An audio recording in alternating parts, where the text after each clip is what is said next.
Teacher Amelia here, and I'm here to bring you the third installment of the Prop Report. And this is just a quick segment that I'm doing to try to share with you some of the props that I use in my class, let you know what works well and what doesn't work well. So today I'm going to show you one of my Christmas presents from this last year. And this is something I ordered off of Amazon. And it is a set of traffic puzzles. And it's cool because it comes 6 in a box. And this is top of mind today because I'm actually teaching a class in the transportation unit. And so it's very cute. The 6 puzzles, each one has 4 or 5 pieces. If you turn it over on the back, you can see it tells you how many pieces are in each one. And so you have a truck with a monkey and banana. That would go great with my puppet from the last Prop Report. We have a police car, we have a fire truck, a school bus, a taxi, and an ice cream truck. Each one has animals driving it. Each one of them has animals driving it, and an animal driving it. Ooh, I'm glad it's not a grammar class. And so that's a fun way that you can extend. And how I use this in class, I'm going to open this up because I've cheated, right? When you first get it, all of the puzzle pieces are mixed together. And for ease, I've taken each one so I can just grab it. And I've got it in a little Ziploc baggie. And so what I'll be doing in my next class that's coming up here in about 10 minutes is I remember from my last lesson with Emma that she struggles to remember the word truck. So I've pulled out my 3 little baggies. This is the banana truck, the ice cream truck, and the fire truck. And so I want her to pick one of these. And so I'm going to say, when you do a good job today, we will do a puzzle. Do you want green, blue, or red? And so she'll pick a color, and then that will be the puzzle that we do together. On the back of each puzzle piece, I have taped a magnet, just a little magnet with packing tape. And so each one has a number on it already. It comes that way, which is very handy. And so I'll grab my little whiteboard, and so I'll say, okay, pick a number 1 through 5 or 6 or however many pieces there are. And so she'll say 1. Okay, number 1. What is it? And I'll say, And maybe she'd say, ooh, it's a cow. Or, but probably she won't know what it is at this point. And so I'll say, okay, we'll see. And each time, we start making the puzzle together.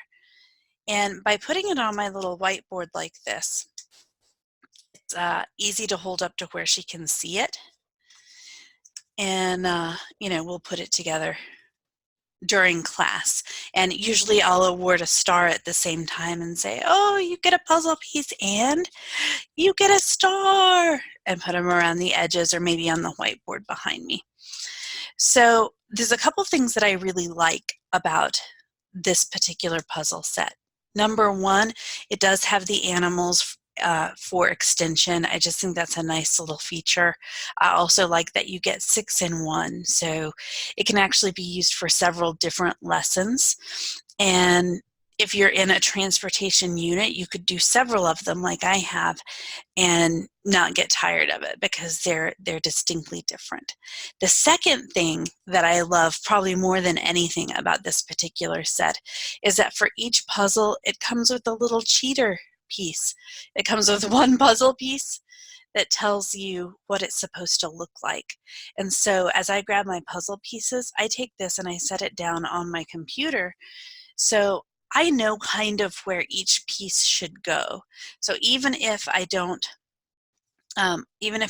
yet have the spot to connect it, I know, oh, well, this one goes about here because I'm looking at this and I can see. So I'm all about the teacher hacks and the cheats. So I love this feature. I'm a big digital prop person or a digital reward person, and so I would say probably 90% of what I use are Google Slides, but every once in a while it's fun to have something that's solid and physical in your hand, and these are nice sturdy puzzle pieces, and I think that it gives my students a feeling like they're playing with me, like they're sitting down and playing. And so I enjoy incorporating this when it's appropriate. The one thing that I don't care for, and maybe this is probably a complaint about myself, not necessarily the puzzle, but when you put the magnets on, it works. They'll stick to the board, no problem. But it's sometimes a little bit difficult to get them attached. So it can be a little bit clunky. So I wouldn't necessarily use this unless you're familiar with the student, because if you're rushed for time, you don't want to be fumbling around trying to get these puzzle pieces connected and dropping them. I know with Emma, she's pretty confident in the material, so we'll move forward fairly quickly and we'll have time to do it without much anxiety or stress. There might be a better way that you can do it to where you're not using magnets that make the puzzle pieces uneven. I just haven't figured it out yet. Maybe you could get by with some thinner magnets than the ones that I have. But all in all, that's a small price to pay. So would I recommend this in the ESL classroom? Yes, I definitely would. A couple of tips. I started off trying to put it on my whiteboard behind me, and it's small enough you really don't get a good view. So if you do decide to use this in class, I would take a small whiteboard so that way you can hold it up close and get a really good view of it.